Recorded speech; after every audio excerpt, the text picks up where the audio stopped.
में ऑडियंस के आंसू गिराने का भी पूरा प्रोग्राम है, क्योंकि पहले ट्रेलर से ही चलने वाली गोलियां हमें इशारा दे रही हैं कि हम ऐसे किसी भी इमोशनल ड्रामे के लिए खुद को तैयार रखें। और वैसे भी राजकुमार हिरानी की फिल्मों में हमेशा किसी अहम कैरेक्टर को फिल्म के किसी पॉइंट पर जरूर मरते हुए दिखाया जाता है, जिससे देखने वालों को फिल्म नेचुरल लगे।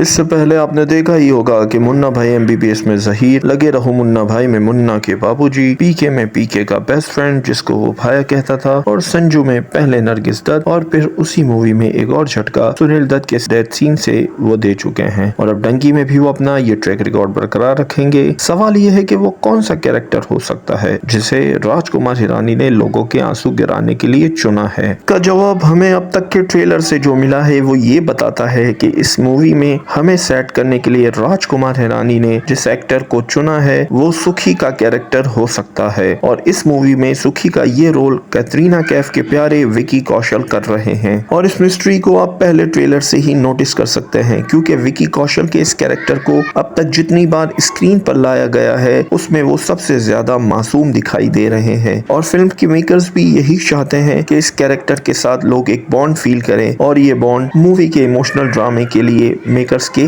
काम आ सके। ये इमोशनल ड्रामा डंकी मूवी की जरूरत इसलिए भी है क्योंकि कहानी में रियलिटी बेस्ड चीजें अगर नहीं दिखाई जाएंगी तो लोग इस फिल्म को लंबे अरसे तक याद नहीं रखेंगे। और राजकुमार हिरानी ऐसा बिल्कुल नहीं चाहेंगे कि उनका कोई भी प्रोजेक्ट लोगों से इतनी जल्दी दूर हो, इसलिए वो अपनी हर मूवी में लोगों को बहुत सारी हंसी के साथ थोड़ा गम जरूर देते हैं। शायद इसी वजह से वो बॉलीवुड के कामयाब तरीन राइटर और डायरेक्टर हैं। वीडियो आपको कैसी लगी कमेंट करके हमें जरूर बताइएगा। हम इस चैनल पर क्रिकेट और मूवीज के टॉपिक पर वीडियोस बनाते हैं, तो अगर आपको ऐसी वीडियोस में दिलचस्पी है तो हमारे चैनल को लाजमी सब्सक्राइब कर लें और इस चैनल को सपोर्ट करें। फिर मिलेंगे आप